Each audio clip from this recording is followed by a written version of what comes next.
Hello, sur aujourd'hui pour une nouvelle vidéo FAQ, donc c'est la deuxième de cette série que je voulais faire. Donc on va repartir avec 10 questions, je vais essayer de ne pas traîner autant que la dernière fois. Donc la première question, quelles sont tes passions hors chien? Le dessin, les jeux vidéo, découvrir la nature partout, les tatouages. Voilà, c'est déjà pas mal. 2. Connais-tu la marque Bubi Nature pour chien? Si oui, pourrais-tu me dire ce que tu en penses? Absolument pas, donc n'hésite pas ou à me dire où est-ce que tu la trouves et autres, peut-être que je pourrais la tester, mais j'en ai jamais entendu parler. 3. As-tu acheté le sac pour descendre tes chiens dans les escaliers? Le lien du sac sera en barre d'infos, je l'ai acheté tout simplement sur Amazon, donc le lien sera en barre d'infos, et pour ceux qui ne le savent pas encore, sur le blog j'ai des liens en permanence, donc c'est nos indispensables, vous avez classé par catégorie, et c'est dans la partie promenade où je crois que je les mets aussi dans les trucs de tous les jours, je crois que je les mets dans les deux catégories, et vous retrouvez le lien à chaque fois. Donc il faut savoir que si vous cliquez sur ce lien, c'est un lien, comment on appelle ça? Un lien d'affiliation, où en fait à chaque fois si vous passez par un de mes liens qui se met là, les liens qui commencent par Amazon pour je sais pas quoi, si vous cliquez dessus et que vous commandez, même si vous ne commandez pas l'article sur lequel vous avez cliqué, ça me rapporte de l'argent en passant par ce biais là. Donc pour ceux qui le font, je vous remercie. 4. Regrettes-tu d'avoir autant de chiens en même temps? Sincèrement, maintenant je le dis en toute sincérité, oui.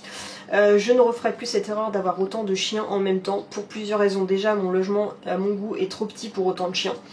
Heureusement qu'ils sont petits, mais je trouve que non, ça ne le fait pas. Mon logement est beaucoup trop petit pour le nombre de chiens que j'ai. J'ai plus envie de me consacrer à un chien et uniquement un chien pour vraiment me consacrer à ses besoins, ses envies, et pas quand il y a des événements de me dire ah faut que je choisisse un tel ou machin ou truc, et puis non, plus jamais je prendrai autant de chiens. Je les assumerai jusqu'au bout, ça c'est clair, mais plus jamais je ferai cette erreur. Mais comme je dis, cette erreur je l'ai fait suite à une dépression où je n'avais plus toute ma tête. 5. Tu vois des différences au niveau de la morphologie de tes chiens passés au barf? Tout à fait, Kitty est super sèche. Pas maigre mais bien sèche, donc c'est un petit peu la limite avant d'être maigre. Amaury a perdu 2 kg, Lexi a perdu 2 kg, donc ils sont beaucoup plus formés, on voit plus leurs muscles, ils ont plus un pet de gras. On revoit de nouveau la ligne creuse au niveau du ventre, mais de toute façon je vous en parlerai dans une vidéo avec des images d'illustration avec Lexi, vous verrez, c'est choquant. Parce que je voulais en profiter sur une nue parce qu'on le voit bien mieux que sur Amaury qui a du poil. Alors 6. Des futurs achats pour les loulous. Alors les achats à venir que je voudrais faire, il faut que j'achète un nouveau harnais pour Lady parce qu'elle n'en a plus à sa taille. Je veux leur acheter un déshydrateur, il faut que j'achète un nouveau congélateur, il faut que j'achète une fontaine à eau, il faut que je leur achète, je sais plus ce que j'avais prévu d'autre, je sais plus ce que j'avais en tête. Il faut que je leur achète des supports de gamelle, supports à collier parce que là c'est infernal, j'arrive plus à les ranger, je visualise plus ce que j'ai. Il faut que je leur achète pour ceux qui n'en ont pas encore, donc Dixit, Kitty et Amaury, il faut absolument que je leur prenne des colliers de chez la fabrique de Juanita pour pouvoir fixer leur médaille dessus, puisque je ne les balade plus vraiment au collier mais en harnais, mais je veux des supports de médailles pour que comme ça on garde toujours le support de médaille, on perd plus les médailles, même si j'ai perdu celle de Lexi, il faut que je la retrouve. Mais voilà, en principe comme ça on change tout le temps les harnais mais le support de médaille ne change pas. 7. Une marque avec qui tu voudrais un partenariat? J'y réfléchis vite fait comme ça, honnêtement. Si je devais avoir vraiment un partenariat avec lequel ça m'intéresserait le plus, parce que j'ai du mal avec les partenariats comme vous le savez, parce que j'aime ma liberté d'expression, j'aime pas qu'on me dise oui il faut que je vérifie ce que tu as dit avant, oui il faut que tu dises point par point, ça parce que sinon si tu dis pas ce qu'il faut et bah ça nous plaît pas, et puis il faut que tu nous envoies tes stats, et puis il faut que tu publies à telle heure, et en fait ça perd toute ma liberté, toute ma façon de gérer mon truc, et je déteste ça. Mais si je devais me plier à une marque pour en faire une vidéo, je voudrais beaucoup faire un partenariat avec un GPS pour chiens. Alors, on le testerait sur 1 ou 2 chiens différents, parce qu'en fait au départ je pensais que j'en aurais pas l'utilité parce que mes chiens sont tout le temps des colobasses qui ne me lâchent jamais, ce qui est compliqué d'ailleurs pour les filmer ou les prendre en photo quand on est en balade parce qu'ils sont tout le temps à mes pieds quasiment.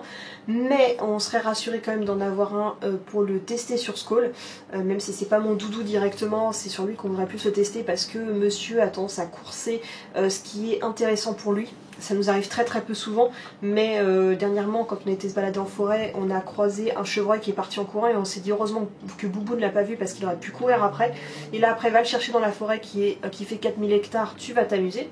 Donc ouais, je serais pour tester un GPS pour chien.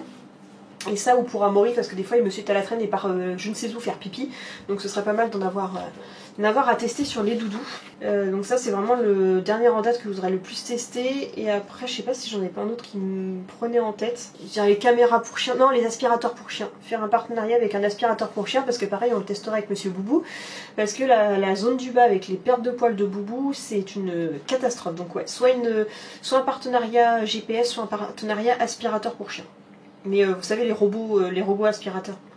Parce que je vous avouerai que ça coûte une blinde. Bon, les GPS ça va encore, c'est pas si cher que ça, mais c'est quand même un budget que je sais que même si ça coûte cher, vous pouvez vous le permettre parce que c'est quand même un investissement très intéressant. Moi, vu que j'ai tout le temps d'autres trucs à acheter, j'ai pas forcément le budget pour ça, donc ça m'arrangerait. Alors 8, que penses-tu de la mentalité sur Instagram? Alors, il y a deux cas, deux écoles. Moi, il y en a qui me disent toujours, ouais, Instagram c'est toujours la guéguerre, Instagram ça devient de pire en pire, ça devient de plus en plus méchant, de plus en plus concurrence, machin, truc. En fait, Instagram, vous en faites un petit peu ce que vous voulez. Moi, le truc, c'est que dès qu'il y a des gens qui changent un peu ou que je sens des trucs un petit peu tordus, je bloque soit les hashtags, je bloque les comptes, je mets en sourdine, machin truc, et en fait, je me mets dans ma bulle, et en fait, moi, Instagram, je le trouve tranquille. Le seul truc que j'aurais à déplorer avec Instagram, c'est le côté où c'est trop... En fait, c'est normal que tu as envie de faire ça parce que tu as envie de... Le but d'Instagram à la base, c'est que tu partages tes plus belles photos parce que c'est pas là, c'est pas comme un album Facebook où tu partages 150 photos et démerde-toi. Non, là, c'est plus le cas où tu veux vraiment partager ce qu'il y a de plus beau de ton quotidien, tu veux faire un truc qui fasse un peu rêver. Mais maintenant, tu peux plus faire ça parce qu'en fait, tous les gens qui viennent voir ton compte, eh ben, ils se disent « Ah ouais, c'est trop bien d'avoir un chien parce que c'est juste génial et puis en plus, il pose trop bien pour les photos et puis en plus, on a des produits à montrer, machin. » Et en fait, ils pensent juste basique. Les gens, ils sont basiques. Et ça, le problème avec Instagram, c'est que toi, tu es là pour montrer plus beau parce que oui, t'as envie de montrer que ce qui est le plus beau pour ton chien. T'as envie que quand tu viens sur ton compte Instagram, tu te rappelles que les meilleurs souvenirs, t'as pas envie de partager les mauvais. Mais le problème, c'est que quand tu fais ça, bah, quand tu es influenceur et que tout le monde te regarde, bah, les gens prennent ça pour de la facilité, ils vont se mettre à adopter la mauvaise race, penser que son chien est complètement imparfait, donc ils vont l'abandonner parce que c'est pas un chien d'Instagram, voilà. Alors qu'en fait, nos chiens sont bourrés d'imperfections. Donc moi, ce que j'ai pris le parti pris, c'est de faire le plus de belles photos possible, mais en story, on montre toute la vérité. Parce que c'est plus éphémère et ça va moins gâcher le compte. Mais voilà, c'est le seul souci avec Instagram, c'est que tout le monde y va, tout le monde veut son compte Instapet et il y a des amalgames entre le fait qu'on veut montrer le plus beau et que en fait on a nos chiens qui sont les plus beaux. C'est pas ça en fait, c'est compliqué à gérer, donc même quand tu veux, tu es obligé de faire attention à tout ce que tu dis, tout ce que tu publies et tout, parce que tu sais que derrière ça pourrait avoir des mauvaises conséquences avec d'autres chiens qui sont pas élevés avec des personnes très malines. Tu l'utilises quoi comme matériel de canicross? Donc je vais aller vous le chercher. Alors pour moi le matériel de base à avoir lorsque vous faites du canicross, Dixit, je ne fais pas de canicross, je fais de la canimarche ou de la canirando, mais ça nécessite quasiment le même... matériel. Tout d'abord le plus important, le reste presque limite on s'en fout, c'est d'avoir un bon harnais adapté à la morphologie de votre chien. Alors beaucoup vont parler du X-Back ou je ne sais quoi, des trucs un peu particuliers où tout le monde dit c'est forcément celui-là qu'il faut avoir. Comme ça on va s'entendre. Alors il faut pas écouter forcément d'acheter celui qui se vend le plus, celui qui est le plus à la mode et tout, parce que en fait le truc avec, faut pas vous choquer, vous risquez souvent de tester plein d'harnais différents et d'en renvoyer beaucoup à qui vous l'avez acheté, donc n'enlevez pas les étiquettes tout de suite hein, parce que souvent on doit essayer beaucoup de harnais. Concernant les petits chiens, vous n'avez pas beaucoup de modèles de choix, quasiment le seul qui est à votre portée pour des chiens qui font moins de 10 kg, c'est tout simplement le Trixie comme ça qui se met en croix. C'est le plus important, c'est des harnais en croix. Et il est doublé moumoute et tout, et en fait il libère bien les épaules, la partie qui appuie un minimum est quand même doublé polaire, donc voilà, vous avez le nylon pour la résistance mais vous avez du polaire, donc ça c'est le modèle que j'utilise sur Lexi, qui en plus ne bouge pas du fait que ce soit en polaire, sur sa peau nue ça ne glisse pas et c'est le seul qui est adapté, en plus on peut le régler des deux côtés symétriquement de là, et en plus ça coûte vraiment pas cher, je sais que celui-là je l'ai payé moins de 10 balles, vous le trouvez sur Amazon, pareil je mettrai le lien en barre d'infos et il doit également être sur mon blog en permanence dans les matériaux de sport, de Canisport. Vous aurez aussi toutes mes caméras et compagnie, tous les harnachements qu'il y a besoin. Mais voilà, ce modèle-là il va bien pour les petits chiens parce que vous n'avez pas trop de choix. Après, tout va dépendre de la morphologie de votre chien, s'il a un dos long, si jamais vous faites... ça va dépendre certains vont préférer je crois que ce qu'on m'avait dit, tout ce qui est plutôt... traction de matériel, donc que ce soit du traîneau, du trottinette ou du vélo, vaut mieux un harnais qui prenne le plus loin possible au niveau de la ligne du dos, alors qu'un version canimarche, canicross, c'est pas grave si c'est un plus court qui prendra que la moitié du dos. Donc voilà, mais c'est vraiment, il n'y a pas le harnais du siècle, c'est juste un harnais qu'il faut qu'il soit adapté. Si je dois avoir commandé de toute façon un site en particulier pour retrouver les meilleurs matériels pour le canicross, c'est Fenrir. Pareil, je vous mettrai le lien en barre d'infos. Ensuite, le deuxième truc qui est très important, hop, la ligne de trait. La ligne de trait qui est alors une laisse qui je sais plus combien elle fait. Je crois qu'elle doit faire 1,50 m non étirée, mais 2 mètres en étirable, je crois. Et en fait, l'intérêt de cette ligne de trait, c'est qu'il y a une partie élastique. Si il n'y a pas cette partie-là, c'est pas une ligne de trait. Et tout simplement, l'intérêt, c'est que si votre chien court plus vite que vous et vous fait des à-coups, c'est que vous n'aurez pas mal au dos et lui, il va pas se prendre des sacrés stops parce qu'en fait, à chaque fois qu'il y aura un à-coup, hop, ça va prendre un peu de jeu et le chien va se freiner un petit peu et ou vous allez accélérer, ça va voir pour chacun. Moi j'ai la petite poignée en plus au cas où j'ai besoin. Je préfère les versions, moi c'est vraiment un truc que j'avais acheté sur les sites chinois, donc c'est vraiment le basique du basique.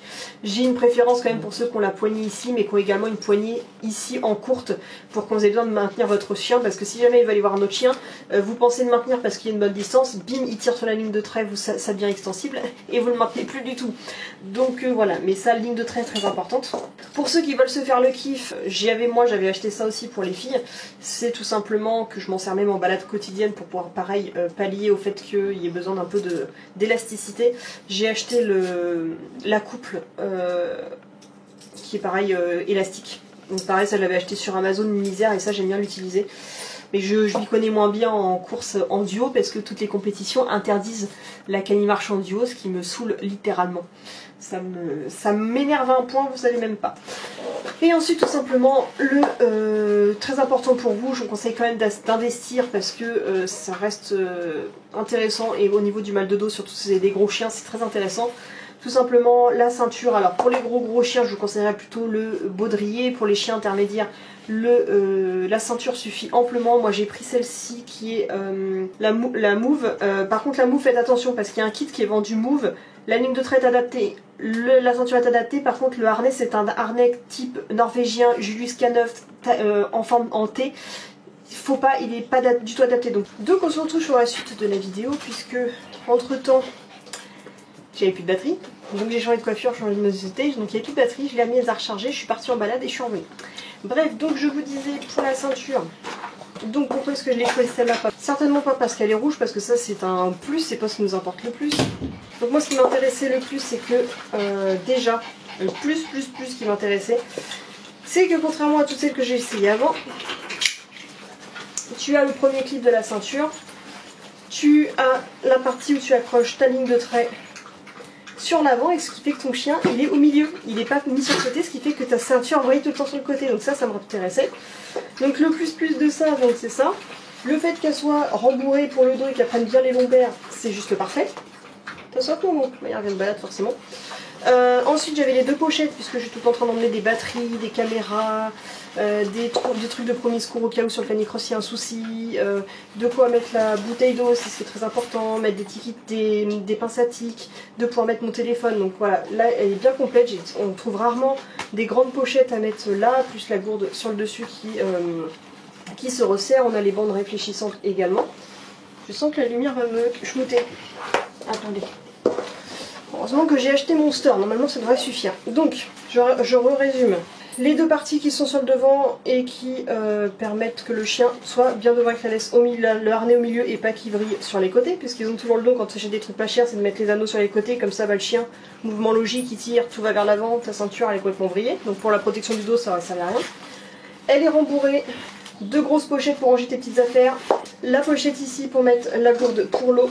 Ensuite le plus, pour l'instant je n'ai pas eu trop le cas de m'en servir parce que je ne fais ça qu'avec des petits chiens, mais cette partie là est élastique pour quand tu le resserres sur toi, donc hyper bien au niveau du réglage. Hop, donc je le règle correctement. Et puis là pareil, au niveau, en plus de la ligne de trait qui est élastique, tu as aussi cette partie là où est fixée la ligne de trait qui est également élastique et qui est également réglable en taille. J'ai pas eu besoin de m'en servir autrement, mais voilà. Le matériel qui est plus intéressant, c'était quoi la question de base?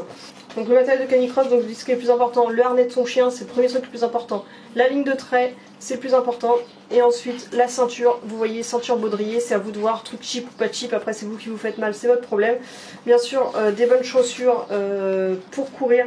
Généralement je vous conseille des trucs qui soient un peu multi-surface, parce que vous êtes amené à courir ou à marcher sur autant du béton que du caillou, que du sable, que de la terre, que voilà, plein de types comme ça. Donc prenez des chaussures un petit peu tout type de terrain, surtout pas à crampons, parce que si vous loupez votre cou, vous pouvez marcher sur votre chien, vous allez lui faire très mal. Donc voilà. Mais le plus important, c'est de bien équiper votre chien. Après, vous êtes mal équipé, c'est votre chose. 10. Tu as déjà fait une communication animale. Je suis vraiment à la fin du truc. Est-ce que j'ai déjà fait une communication animale? Non. Ça m'intrigue beaucoup, mais je vous dirais que j'ai très peur d'en faire une. Déjà, je ne sais même pas avec qui je la ferai. Potentiellement à Maury, mais j'en suis même pas sûre. Et en fait, je n'y crois pas, mais enfin, je n'y crois pas. J'ai du mal à y croire, mais en même temps, j'ai peur de ce que pourraient vouloir me communiquer mes chiens, que des trucs soient tellement exacts et tellement vrais, et qui se plaignent tellement de ma façon de m'en occuper, parce qu'en fait moi j'ai l'impression de m'en occuper bien, mais imagine ils aiment pas, d'avoir le message comme quoi ils détestent tout ce que je leur fais, j'ai vraiment très peur de ça. Surtout à l'époque où, par exemple à Maury, à une époque quand je l'ai élevé au coercitif, puisque je ne connaissais pas la méthode positive, et j'ai un peu peur de ce qu'il puisse m'en parler dans sa communication animale, donc j'ai beaucoup peur de faire ça. Mais je tente quand même de participer à des concours au cas où je gagnerais une séance. Même si aujourd'hui je suis contente parce que pendant que vous n'avez pas vu, on a été en balade, et de toute façon j'en parlerai en vlog. Mais j'ai réussi à faire du positif avec Amaury qui a été réactif avec un mâle et ça s'est super bien passé. Amaury, comme je disais, il y a de ça quelques années, on aurait été dans le coercitif, je l'aurais tarté parce qu'il aboyait après un mâle et je voulais pas avoir ce genre de comportement, donc je lui en aurais collé une, sauf que maintenant ça ne fonctionne plus comme ça. Et tout simplement, je l'ai félicité à chaque fois qu'il ignorait le chien, j'ai fait des câlins au chien en face pour qu'il s'habitue à sa présence, et patience, et finalement ça l'a fait. Voilà, tout simplement. Bref, voilà pour cette deuxième FAQ, j'espère qu'elle vous aura plu, donc je vous dis à bientôt pour une prochaine vidéo, n'hésitez pas à poser vos questions en dessous, et de toute façon il y en a encore une bonne série qui va se faire, mais j'ai plus le temps à ce temps-là, puisque des interactions entre la lumière, le bruit et les chiens et les leurs qui mangent, donc voilà. J'espère en tout cas que cette vidéo vous a plu, c'est qu'à n'hésitez pas à liker, à partager et surtout à vous abonner. Je vous dis à bientôt pour une prochaine vidéo. Bisous.